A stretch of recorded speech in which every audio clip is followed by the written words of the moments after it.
आणि आमच्या विरोधात त्यांचे काही समर्थक काम करतात. मुळात मी त्या गोष्टीचं खंडन करण्यासाठी ही पत्रकार परिषद घेतली. मराठा आंदोलनाचे नेते आमचे आदरणीय मनोजदादा जरांगे पाटील यांचा आम्ही आदर करत आलो, परंतु मनोजदादा जरांगे पाटलांचा कोणीतरी गैरसमज करून दिला आणि त्यांना सांगितलं की तुम्ही शिंदे साहेबांच्या सांगण्यावरून तिथे बैठका लावल्या जातात आणि त्यांच्या विरोधात ह्या बैठका असतात. आदरणीय दादा, असं काही नाही. मी डॉक्टर संजयराव तायडे पाटील, प्रदेश उपाध्यक्ष, महाराष्ट्र राज्य शिक्षक व शिक्षकेतर सेना. आजच्या पत्रकार परिषदेचं आयोजन फक्त एवढ्यासाठी होतं की गेल्या 3-4 दिवसापूर्वी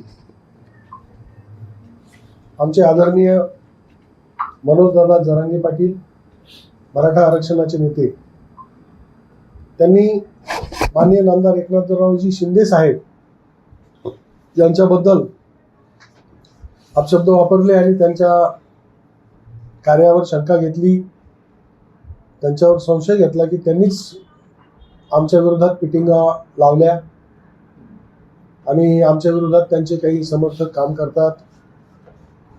मुळात मी त्या गोष्टीचं खंडन करण्यासाठी ही पत्रकार परिषद घेतली.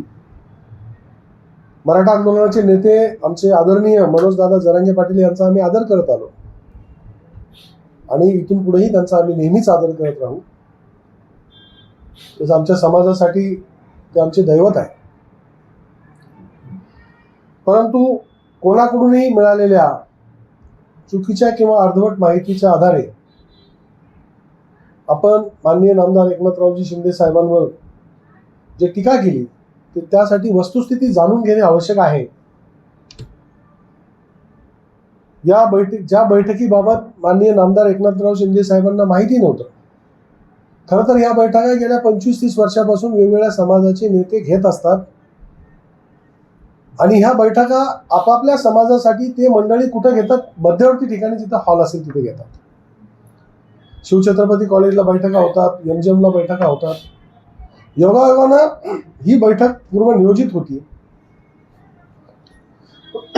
पण त्या दिवशी शिवछत्रपती कॉलेजमध्ये काही ते कॉलेजचाच कार्यक्रम अरेंज झाल्यामुळे ती बैठक रद्द होण्यापेक्षा बैठकीचे काही आयोजक जे होते ते माझे पूर्वीचे सहकारी आहेत, काही पालक पण आहे आपल्या शाळेचे.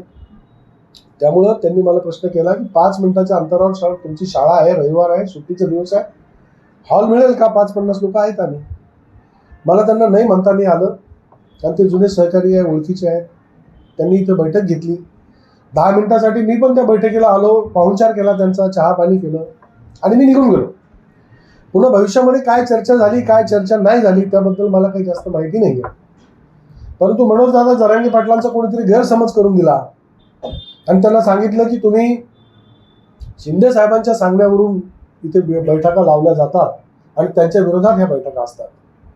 आदरणीय दादा, असं काही नाही. मी आपल्याला ग्वाही देतो की आदरणीय एकनाथरावजी शिंदे साहेब असं करू शकत नाही, कारण एकनाथराव शिंदे साहेबांनी मुख्यमंत्री असताना मराठा समाजाला कायद्याच्या चौकटीत राहून 10% आरक्षण मिळवून दिलं, त्यासाठी ठोस पावलं उचलली. मागासलेपण, आर्थिकदृष्ट्या मागासलेपण, शैक्षणिक आणि सामाजिक मागासलेपण सिद्ध करण्यासाठी व्यापक प्रमाणामध्ये आदरणीय एकनाथराव शिंदे साहेबांनी न्यायमूर्ती सुनील सुक्रे साहेबांच्या आयोगाला व्यापक प्रमाणामध्ये त्यावेळेस त्याची छाननी केली आणि त्या आयोगाचा अहवाल आपल्या सरकारकडे दाखल करून घेतला. 20 फेब्रुवारीला 2024ला विशेष अधिवेशन बोलावलं गेलं. माननीय नामदार एकनाथरावजी शिंदे साहेब त्यावेळेस मुख्यमंत्री होते आणि त्या विशेष अधिवेशनामध्ये कायदा पारित करून घेतला. मोठं काम शिंदे साहेबांनी मराठा समाजासाठी केलं. म्हणून शिंदे साहेब मराठा समाजाच्या विरोधात किंवा जरांगे दादा आपल्या विरोधात कधीच जाणार नाही आणि त्यांचा तो काही हेतू पण नाही कधीच, आणि ते असं कोणाला सांगणार पण नाही. दोन्ही सभागृहामध्ये कायदा एकमताने मंजूर करून घेत असताना शिंदे साहेबांना कोणत्या कोणत्या दिव्यातून जावं लागलं याची कल्पना आपल्याला आहे दादा. त्यामुळं समाजाच्या विद्यमान आरक्षणाला, म्हणजे इतर समाजाच्या विद्यमान आरक्षणाला धक्का न लागता मराठा समाजाला 10% आरक्षण मिळवून देणं ही फार मोठी तारेवरची कसरत होती, पण आदरणीय शिंदे साहेबांनी ती कसरत पूर्ण करून दाखवली. आपल्यावरचं प्रेम आणि समाजावरचं प्रेम शिंदे साहेबांनी सिद्ध केलं. त्याचप्रमाणे मराठा समाजातील पात्र व्यक्तींना कुणबी प्रमाणपत्र मिळण्याच्या प्रक्रियेतील अडचणी दूर होण्यासाठी निवृत्त न्यायमूर्ती संदीप शिंदे यांच्या अध्यक्षतेखाली समिती सुद्धा त्याच काळामध्ये स्थापन करण्यात आली आणि त्या समितीच्या माध्यमातून जुन्या महसुली, शैक्षणिक, निजामकालीन नोंदी व इतर अशासकीय अभिलेखांमधल्या नोंदी या मोठ्या प्रमाणामध्ये व्यापक मोहीम राबवून राज्यभरामध्ये या नोंदी शोधण्याचं काम माननीय नामदार तत्कालीन मुख्यमंत्री एकनाथजी शिंदे साहेबांच्या काळात झालं. म्हणजे मराठा आरक्षण न्यायालयात टिकावे यासाठी आवश्यक सांख्यिकी माहिती, कायदेशीर पुरावे आणि आयोगाचा सविस्तर अहवाल तयार करण्यावरही शिंदे सरकारने भर दिला.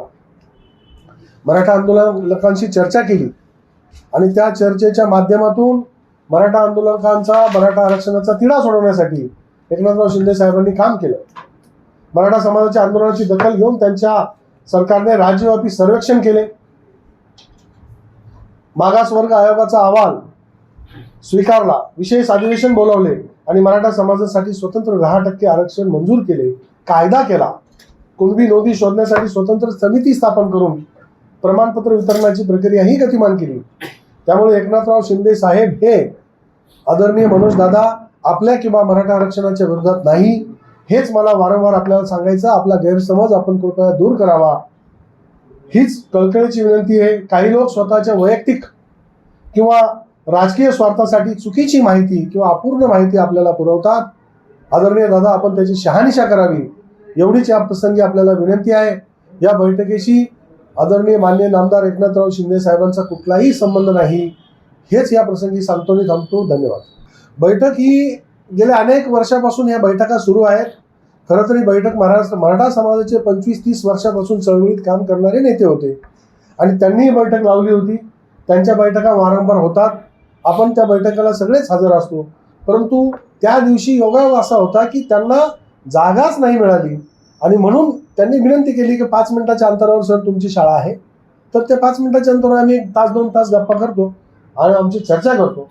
चर्चेचा विषयही त्यांनी मला सांगितला की हैदराबाद गॅजेटियरनुसार मराठा समाजाला आरक्षण कसं मिळू शकेल, त्याच्यात काय खाचखळगे आहेत, त्रुटी आहेत, आम्ही त्याच्याबद्दल चर्चा करणार आहोत. यावेळेस त्यांनी एवढंच बोलले आणि मग मी मात्र चहा पाणी केला आणि 10 मिनिटात निघून गेलो. मी काही त्या बैठकीला दिवसभर थांबलो नाही किंवा ते जेव्हापर्यंत होते पण थांबलो नाही.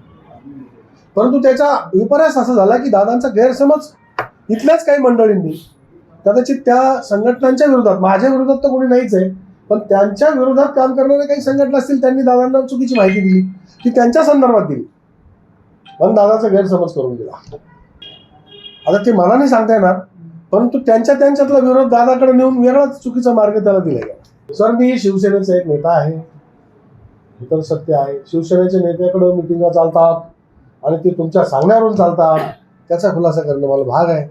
माझं नाव घेतलं असतं तर दादांना मी आजही दादांना आव्हान करतो की दादा तुम्ही माझा कधीही कामदार आहात, तुम्ही मला 4 शिव्या द्या, पण ज्याचा संबंधच नाही त्याच्याबद्दल बोलल्यामुळे मला हे बोलायचं. या कसं झालं, त्यांनी पत्रकार परिषद घेऊनच सांगितलं.